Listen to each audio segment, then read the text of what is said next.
Hey guys, what's up? Before we jump into this episode of The Ice Project, this is brought to you by The Inner Circle. The Inner Circle is my new online community that I'm building out, that I'm going to continue to build over the course of this year. $60 a month. Once you're in there's 25 videos waiting for you already, talking about stocks versus property, talking about money, talking about goal setting, talking about how to deal with haters. Every month I'm going to be topping this up. So I've got a bunch of people in there right now, and I receive DMs off the back of them every single day. So I'm pumped for this Inner Circle. Putting everything I have into this. You know, I love to provide value for you guys for free. This is just that next level up. So if you're not in the Inner Circle, there's going to be a link in the bio. Here's the podcast. Later. But bro, what I'm really keen to actually talk about is because, you know, you've had a career as a professional rugby player, professional athlete, and now, you know, you're running this kind of thriving business now. So how do you, and I was really interested to know, what skills do you think you took over from professional rugby and professional sports in general, and how has it transitioned into, you know, what you did with YKTR? Oh, love this question. So basically in sports, you sort of get measured in score lines and wins and W's. In business, you get measured like with sales, and it's kind of the same thing. So one of my coaches used to always say, like, the scoreboard will look after itself. It's the same thing in business, like the money or the cash coming in looks after itself if you do all the right things off the field. So in this past couple months, I've been sort of doing the 75 hard challenge, training twice a day, eating clean, reading books, all that sort of stuff as well. And our business is kind of growing with that as well. Same thing with football, bro. So if you're doing all the right things off the field, if you're not getting on the piss and stuff all the time, you'll like your performances get better. You're sort of more level when you go into work or when you go into the rugby field, and the scoreboard looks after itself. And it's very much the same thing in business. And as you start to get bigger and grow, you sort of realize certain things, like the best player in your rugby team isn't always the best player for the team. Culture is really important. IQ is really important. EQ is really important.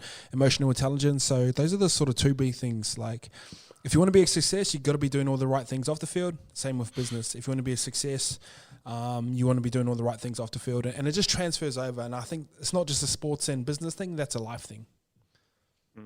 Yeah, absolutely, bro. And I think I heard someone else talking about as well was, you know, with rugby or like with professional sports in general, you're constantly reviewing it, like not just on a weekly basis, but, you know, you're reviewing your trainings and on the daily as well. And so do you find that you're doing that as well? You're kind of using that same sort of review process in your business? Yeah, and it's a self-awareness thing when you do video in the professional sports team. So every Monday you'll do a Monday review, and you sit there in front of everyone, and your mistakes are shown to everyone and within your team, you know what I mean? So a lot of people, they resonate with me is because I'm so transparent. Like when we fuck up with YKTR, I'm like, oh, hey guys, we just fucked up. It's because I've been through that process of self-awareness so often. So Mondays are really big days here at YKTR where Natasha, who works for me, she'll send me a bunch of reports. I'll look at our sales off the back of last week where we've done well. Lukey, who does all our content, he'll send me numbers and stuff as well. So it's reviewing everything that we've done in the past and making adjustments. And the other thing that you learn through football is, like there's a saying in golf, you don't carry your divots with you. Very much the same in sports and in business. So if you've had a bad game on the weekend or we've had a bad day business-wise, it's like, cool, let's quickly make adjustments, let's look at the numbers, and then let's move on. And a short-term memory is the best thing to have in sports sometimes. So same thing in business as well. So very similar. Great analogy that you just brought up. Yeah, awesome, bro. And what I was actually thinking when you were saying that is in terms of that transparency, how important is that to you? And have you always been that transparent person? And was that always the plan with YKTR? Or is it just something you developed over time? Oh, bro, it's just easier to sleep at night. That's the basic answer for it. Everyone's flawed, everyone. And just by doing that, like, I remember the first time I done it, I was like, shit, I want to get hammered here. And like people appreciate transparency as well. So one of my big core thesis in life right now is to wake up excited. I measure happiness or success as that first 5 seconds. Am I excited to get up? But the other side of it is like you have to go to sleep at night time as well. So I feel like if I'm ever doing somebody wrong or something wrong, it keeps me up at night. So that's with transparency and within business and stuff. Like it's just probably the right thing to do. When you do make a mistake and you put your hand up, I think that's a really important trait to have, and it's been really good for us. And we've done it pretty early on, and I've seen the results off the back of it. And it is hard to do because you know you're gonna get hammered and stuff. But when you lay your head down at night time, man, and you've got like you don't have a guilty conscience about anything, man, you sleep well. So Sleep's a pretty important part of life, and that's why transparency is important for me. It is the one. Hey, and with YKTR, bro. So like this started 2017, and did you always imagine it to be like what it is today? And in terms of, you got YKTR, it's clothing, you got sports, you've got a whole culture built around it now. And so was that always the plan? I'd like to say yes, but it actually wasn't. Like our first ever sort of motto for YKTR was inspire change through clothing, and that was kind of like our message where we just wanted to, like, my first thing is, I didn't want to work for anyone else. That was like my first thing. I was like, all right, I'm just going to grind my ass off and work as hard as I can so I don't have to work for anyone else. So I don't have to rock up to a job and say, oh, sorry, bro, you're not wanted here anymore. And one thing I learned, like, I was a very average NRL player, and a lot of that was off my own bat. Like, I didn't train as hard as I should have done, and preferred to party and sort of stuff like that. But as I transitioned into this next part, okay, one thing I learned from being an average football player is I didn't want to be average anymore. So, and I wanted my future on my own shoulders, or this company's future on my own shoulders. I was comfortable in being in that position, but it wasn't the YKTR sports or anything like that. It was just like, bro, I just want to not work for anyone else, and I saw YKTR as my way to do that. And then as we start to grow, it was like, all right, cool, I've done this now. I'll now work for myself. It's like, how can I hire some cool staff, or how can I inspire other people? And I'm not out there trying to inspire people. I'm just trying to do me. Then if they're inspired by that, that's a cool thing as well. And then the sports stuff was just kind of this natural progression of, I was just sick of my friends getting bagged in the media. I was just sick of the narrative. I understood how the media landscape worked. Like, the more negative the story is, the more money you can make off the back of it as well. So really good business model if you're into media. Yeah. But like, that thing is like, how do you sleep at night? That's the question. And I feel like if I was writing these types of stories about certain people, like, that'll sit on my conscience. So I just really wanted to flip the narrative of YKTR Sports. It's still evolving. I still don't really know what it is. It's pivoted probably about 2 times already, where it used to be, we kind of wanted to be like Complex, where you create shows like sneaker shopping or those styles of shows. But kind of moved into more of a Barstool Sports podcast model, where we just sort of characters and we talk about things and we try and do it in a positive way. Awesome, bro. And so this, so YKTR and the team you've got at YKTR, it's a pretty cool team and a really diverse team. And you as the leader of that team, what's your philosophy when you are building a team? Like, what's important to you? What do you look out for? What are your kind of red flags, or and how do you keep that consistent within your whole team as well? Yeah, obviously, like, leadership starts at the top, and like, I've changed so many times. Like, I'll start listening to a certain person, and then I'll start trying to implement that style, or I'll reflect back on coaches that I've had or leaders that I've had.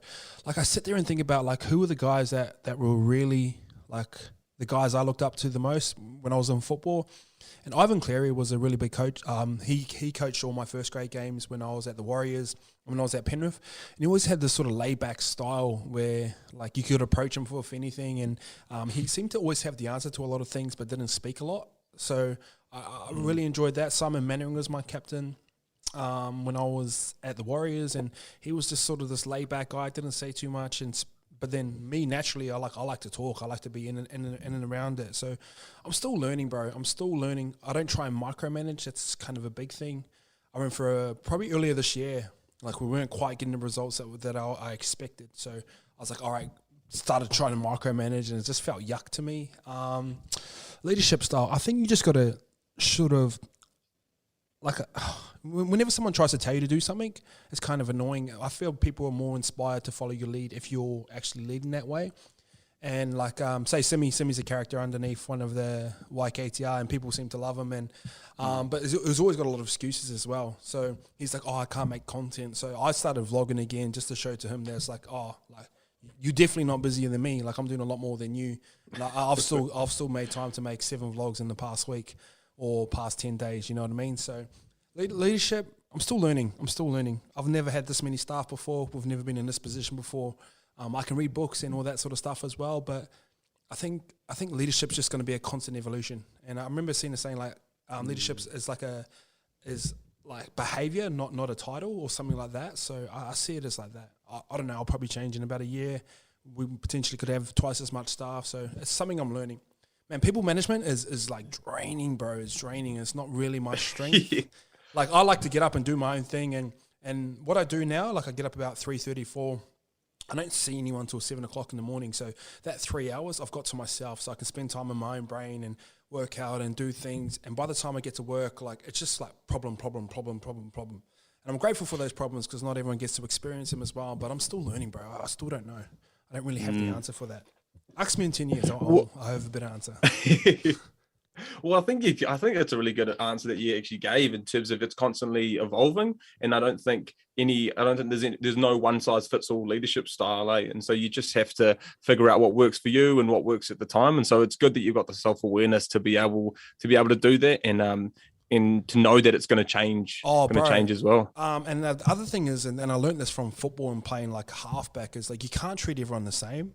So like I used to find like with Aussie guys in football, like you could give them a spray, but fuck, can't like get me to this point here, and that was sweet. They responded well off that, and then like say like the Islander boys as well. Like even though they're the biggest, strongest guys on the field, if I talk to them like that, they'd kind of go into their shell a little bit. So I've learned that so someone like Scope, Chico and Normie, we've come through professional football together. That's just how we talk. Like I can talk very direct to you, and then we can just get on with it straight away. And like with Scope, I was like, bro, this ain't good enough. ABC. And he'd be like, yeah, cool. Like, let me get better at that. Where if I talk to the other boys that haven't come through professional sports, boom, go into their shell. Like if I talk to Lukey like that, he'll be rattled for a day or two. You know what I mean? So it's trying to find that balance of like, I know this works for this person and this works for this person. And it's not sort of that one size fits all.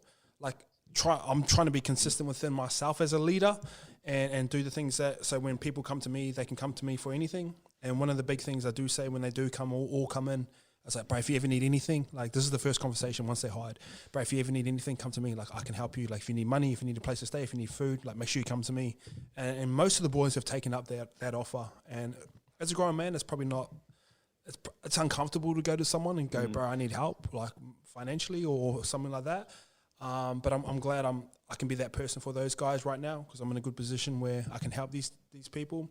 But then, yeah, I don't know. It's just like you got to treat Lukey different to Scope and then Jordan different to Jackson, and you just can't be the same. Or you can be the same in your actions and your leadership and stuff like that. But case by case, man, it changes every single day.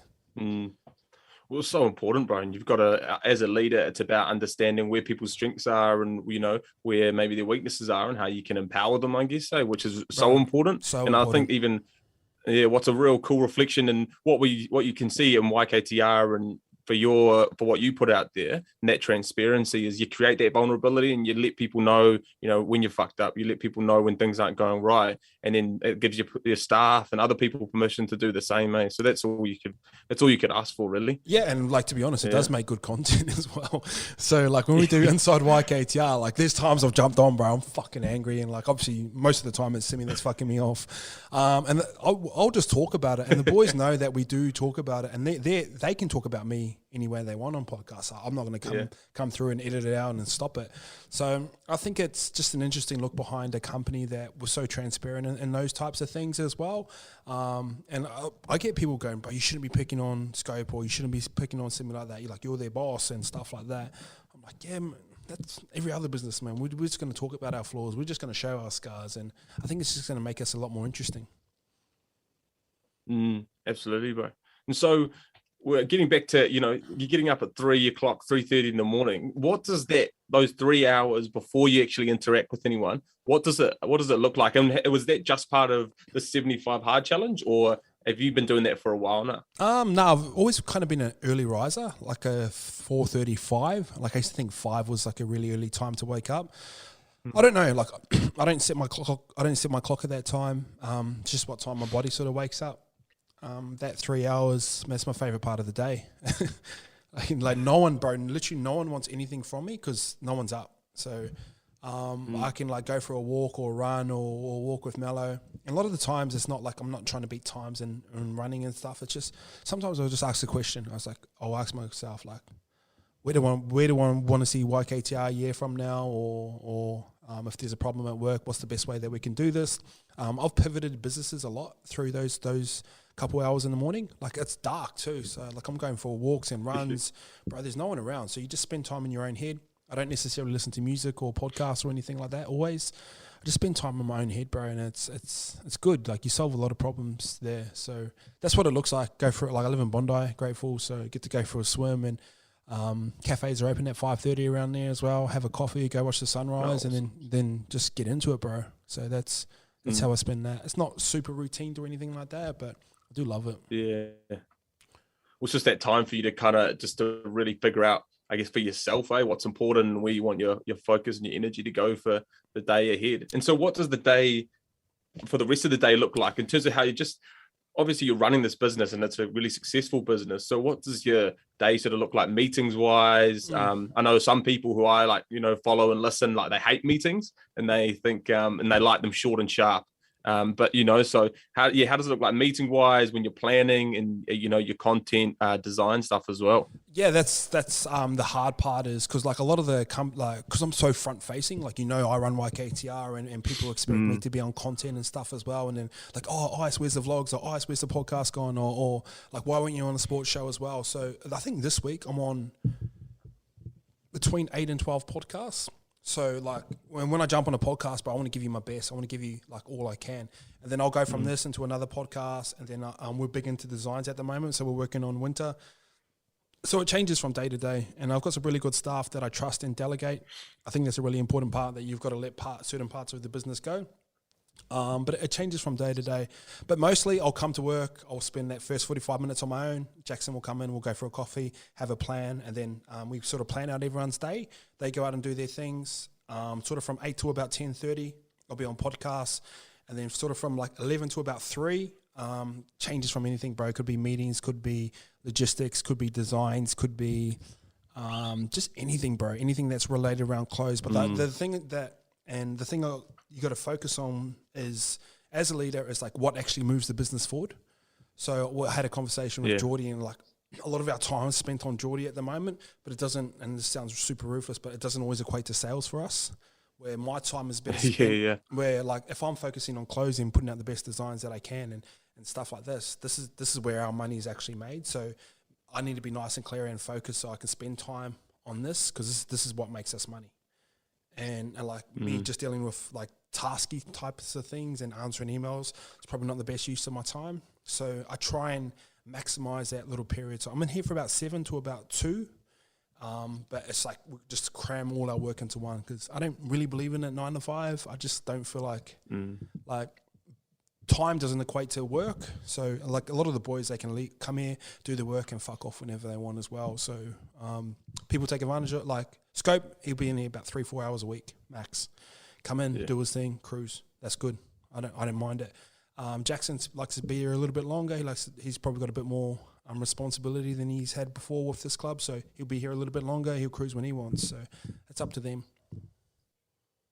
That's some kind of Naval sort of wisdom, bro, that kind of, equating your time for money and stuff, and so you got to make the best use of your time. And bro, it's funny. It's funny you brought that up. So someone asked me the other day, and he changed my whole philosophy. So I was very much Gary V, like, oh, you have to, like, I used to get to work at like 6 a.m, bro, and I wouldn't leave till 9. This is when I was in my Power Up Matter office, and the way I used to measure it is what? When I drive to work, I was the first car there. Like, I was like, oh, this is cool. Like, I'm the first one here, last to leave. But then, like, by the time I walked out, I was like, fuck, have I actually even done anything? And then Naval says, like, a smart business person can get twice as results with half the time. So, like, and people will listen to this and they'll be like, oh, Ice is up at 3:30 and like he's on 8-9 podcasts a week and stuff like this, and then he has to do all his work and stuff as well. But it's like crammed up. It's like I'm busy, but I'm not. Like, you know what I mean? It's like, let me get all my work done in this little period of time. And then I go home and go for a swim or go for a walk and then read books and stuff. I spend a lot of time with myself. So it's funny you brought up Naval, because he's been a massive change and even the way I tweet and the way I communicate and stuff like that. He's a very effective communicator. He makes things sound very simple. So I really enjoy it. What happened, bro? Oh, it was a shambles, bro. What's happened is so I've come around to my mate's house because we're actually applying for this grant funding for a mental health initiative that we're running. Cool. Yeah. And then so I brought my laptop round, didn't bring my charger, and so I thought, and it said I had like 20 minutes left on my thing, so I was recording it, but then it just shut down on me, bro. So yeah, sweet, don't stress, bro. Yeah, gutted. Yeah. But so we were talking about Naval, eh? Yeah. So yeah, like like he was sort of the big part of why I do things the way that I do now. And like even guys like Warren Buffett, they spend like 8 hours reading a day. So if you want growth, it sounds counterintuitive where like you should be in your office every single day and grinding and grinding and grinding. But I think growth actually happens outside the office, where it's like reading books and spending time with yourself and developing new ideas. And that was sort of the big part of why I do the things, like why I shifted to Bondi, why I get up early, why I leave work at a decent time so I can spend time with myself and educating and podcasts and stuff like that in the afternoon. And in doing so over the course of the last year, we've actually grown a bit as well. So really important. Yeah. So what's been kind of the most beneficial sort of things you've been reading, or like stuff you've been listening to, but where have you found that you've kind of had the most growth over the last, say, 6 months? Read a book called The Kabbalion. It's the Hermetic Teachings, which is a pretty, like, I've read it a couple years ago, and I remember people talking about it, and I read it and I didn't really get it, and I've tried to read it 2 times later, but this third time that I've read it, it started to make sense. So it talks about the 7 principles of like the universe, so mentalism, stuff like that, and it's just sort of balanced me out as a human. So I've done one of like I talk about the universe and stuff a lot, and I've done like an online course thing for the Inner Circle when I'm talking about the opposite of order and chaos. So one of the things was, if you don't put yourself under stress, the world's going to put stress on you. So say if you come home and you just cruise and like you eat unhealthy and you just watch TV and stuff like that, what you're actually doing, the universe will always try and pull you back the other way if you're not balanced. So if you get unhealthy and sick and stuff like that, you're actually attracting like sickness and stuff like that. So if you do get sick, the people that are worried about COVID right now are those that are oversized and obese. You know what I mean? Because they're the ones that get affected the most. So what you actually have to do is go back the other way. So you have to put stress and pressure on yourself. So if you go home and you work out every single night, you're actually pulling back towards this way. So a little bit confusing talking like this, but when I've got graphs and stuff, I can explain it pretty well. So just stuff like that, bro. Law of cause and effect, ebbs and flows. Like life always ebbs and flows. It just can't, like it's just the way it works, and you got to accept both of them. So for you to really exist, you got to understand that opposites both exist. Sounds I sound confusing, but it makes sense to me. Well, I think, but that's the thing, and everyone can kind of take their own sort of interpretation out of that, and I think that's that's the best thing. So you just have to you explain things the best way that you know how. And so, bro, with YKTR, because I'm just you got a few minutes left, but with YKTR, or even just in your whole journey from coming from professional rugby into business, what's been sort of your scariest moment? Or moments? Probably early on. Like we didn't have too much money in the system at the time, and I remember hearing about we'll get it back on, like it's a tax write-off. Like I used to always hear, that's a business tax write-off. And over in Australia, you get like personal tax returns that are like pretty good compared to New Zealand. And I thought it was going to be like that. So we're spending money on the business buying stuff. And like I thought we were going to get a kickback from like the government. Like, all right, we're spending this, so this much money is going to be coming back in. And I remember going into the tax office and they're like, you're not going to get any money in return. You just don't have to pay tax on that stuff. And that was sort of like the biggest lesson. Bro, I honestly felt like someone punched me in the stomach. Like I just went, like started like, bro, and I thought we were done. So that was a pretty scary time. Last year we owed our supplier like $500K.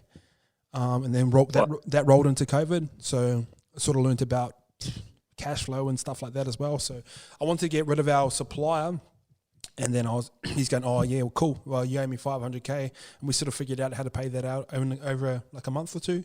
So it sort of put us on the back burner. But you sort of like back against the wall, but we figured out a way to get out of it as well. Paid him off, said our goodbyes respectfully, like no bad blood there, and we just sort of moved on. So, and that time we were going through COVID, and we had no savings behind us, like liquid cash cushions. Had to cut staff wages in half, and like, firstly cut my wage in half, and realised this wasn't going to work. Then I only had 2 staff at the time. I'm like, oh fuck, sorry. I'm gonna to protect the business, I'm gonna have to sort of chop yours in half as well. So it was cool to go through those experiences. I enjoyed them. Well, that's the thing, bro. Like I interviewed Valentine Ozich from I Love Ugly, bro, and he said the same thing. Like they.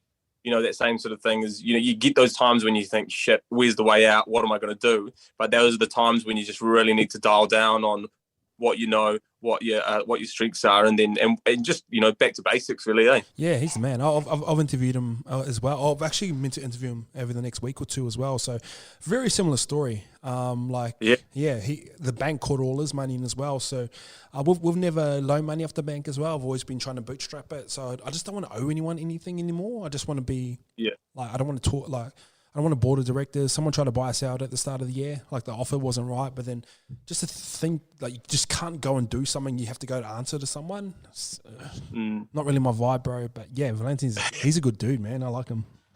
Well, bro, I listened to your podcast on the way out because I drove to Auckland on the way up to go interview him, bro. Because I think it's quite similar in terms of that transparency in your businesses, which is really cool, bro. And you said like someone offered you put an offer to buy the business, but it wasn't quite right. But I guess what's next for YKTR and what's on the cards? Scale. So we're in a scale phase right now. Obviously, there's different parts of it, and a lot of businesses sort of fail around this time if they don't do it right. So my whole focus with so we'll talk about the clothing side, just YKTR. It's to sort of scale us up to the next little point. So the way that you do this, obviously you have to have more stock. So to have more stock, you got to have more cash flow in as well. So we've been saving up money so we can buy more stock, so we can buy more, therefore we can sell more. Then you try and add new revenue streams into there as well. So females is a big part of what we're going to be doing next. We're calling it She Knows. That's pretty exciting. And then activewear is probably the next part for us as well. So the great thing about YKTR, bro, we're nice and light. Like we're carefree, we're fun. We can pivot in a bunch of different directions where a lot of brands they build their narrative of being quite serious and they want to have high-end photo shoots and stuff like that, which is great. Like I understand that creative side of it. But then if they try and do something like fun, it just kind of looks like a little bit weird. You know what I mean? Yeah. So we can go serious if we want. We can go lighthearted if we want. We can move in any direction. But activewear is going to be probably the next one that we have a crack at. So if you look at us right now, we've got that one revenue stream of YKTR. It goes really, really well. So we can add another one with females, and then we can add another one of activewear. Because right now we've only got spectator wear, so people will wear our stuff watching sports. We want to be rocking it when we're going for runs and stuff like that as well. But then the other side of it, you're going up against Adidas and going into Nike and stuff like that. But people don't understand economies of scale. So what economies of scale is like the more you manufacture, the cheaper the cost is, therefore you can sell it at a cheaper price. So we might cost more than Nike, but from the front end, from a consumer, they're like, oh, why use more expensive than Nike? And it's because we can't make as many SKUs as them as well, therefore we can't price it. We don't have our own factories in Sri Lanka and our own staff, therefore we can't control costs. So that's going to be the conversation, but then you try and counteract that with the marketing. It's like, oh, how can we market us as like Australian owned or New Zealand owned, or build narratives in around that. I've got plenty of ideas around that. YKTR Sports, we just want to build a really cool media company that's positive, that connects fans to player and players to fans, that removes that media wall within the middle. How we do that, still trying to figure that out. But I think that's got growth. That's something that could sell to like a betting agency, or that could sell to Spotify, because they might see a platform that's doing millions of views a month, and then they can add ads to that as well. So that's got an extra strategy there. And launching 2 more things. One thing's going to be in New Zealand, so I'll keep that on the low. With a few union boys over there, sort of got tight with a couple of them, and then I'm launching something else next year, so which is going to be cool. So that's exciting, bro. That's real exciting. So. Yeah. And just a couple more things, bro. So where does most of your like business, like your sales, come from? Is it still like around Australia, New Zealand, or? Sort of Sydney, Auckland, Brisbane, Gold Coast, a little bit of Melbourne is kind of our highest converting places as well. But I'd love to get into New Zealand. Obviously, I'm from New Zealand, so I've kind of got my eye on it as well. Probably the annoying thing for us at the moment is we ship internationally, so we're charging like $20 for shipping. Which kind of throws a lot of people off as well. So probably easy answer is to ship a bunch there and have a 3PL system that can send out from New Zealand. That'll be really cool. I think our brand presence is okay there. I think we could do a lot better. Obviously, when you got like All Blacks buying your shit, you know what I mean? They're lining up to go, sometimes I used to offer, I was like, bro, do you want some for like free clothes? And they're like, no, I'd just rather support your business. So it's pretty cool when you got guys like that, and obviously like fucking Dan Carter sending your boots, which sort of solidifies you as a pretty cool brand. So, in saying that, I feel like we can do some really cool things. I've got 1,000 ideas, bro. It's just time and execution is my next thing. Awesome, bro. All right, last question, bro. So this is a bit of a Tim Ferriss classic. If you could have a billboard that was seen by millions or billions of people, and everyone that drove past it, they took that message on board, what would it be? Fuck. I've heard him ask this question 1,000 times, but I've never actually really even thought about it. But I don't know how I'd sort of word it up, but I think that actually I'd go success. So success is measured by that first 5 seconds in a day. Are you excited to get up or not? Boom, facing me there, and then a lot of people, like, how they define success is really important of how they live life. So a lot of people will say, oh, X amount of money. So if you value that, you're only going to do things that are going to make you money, and therefore you'll take shortcuts. But imagine if everyone had that perspective of like, bro, what makes me happy in the first 5 seconds of the day, and you do whatever you can to try and have that 5 seconds in the morning. Imagine if everyone lived like that, bro. Like, my favorite thing to do is wake up and paint and go for a swim and have a coffee with my mum and dad and like just paint for the rest of the day. That might be someone's dream way to spend the day, and then they'll spend their whole life trying to chase that. And I feel like that's just a better thing to chase instead of materialistic things. And I'm not against materialistic things. Like, I drive a nice car and like live in Bondi and like stuff like that. But like, money can only solve like money problems. You know what I mean? There's plenty of miserable cunts that are living in mansions, and there's guys that are $1 million playing football that don't really want to be there. They'd rather be doing something else. So I think there's an illusion that money equates happiness. It can solve problems, but only money problems. So success for me is that first 5 seconds, bro. Are you excited or not? And that's how I live. Epic, bro. Hey, nice, man. I really appreciate your time, bro. Yeah, this has been awesome. And then look, I reckon this is just another kind of credit to you, your business, what you've built up, but you know, as a person as well, bro. So I really appreciate your time, man. Thanks for having me on, bro. I really appreciate you, and all the best in Hong Kong, brother. Legend, bro. Cheers. Fuck, he's a nice dude, man.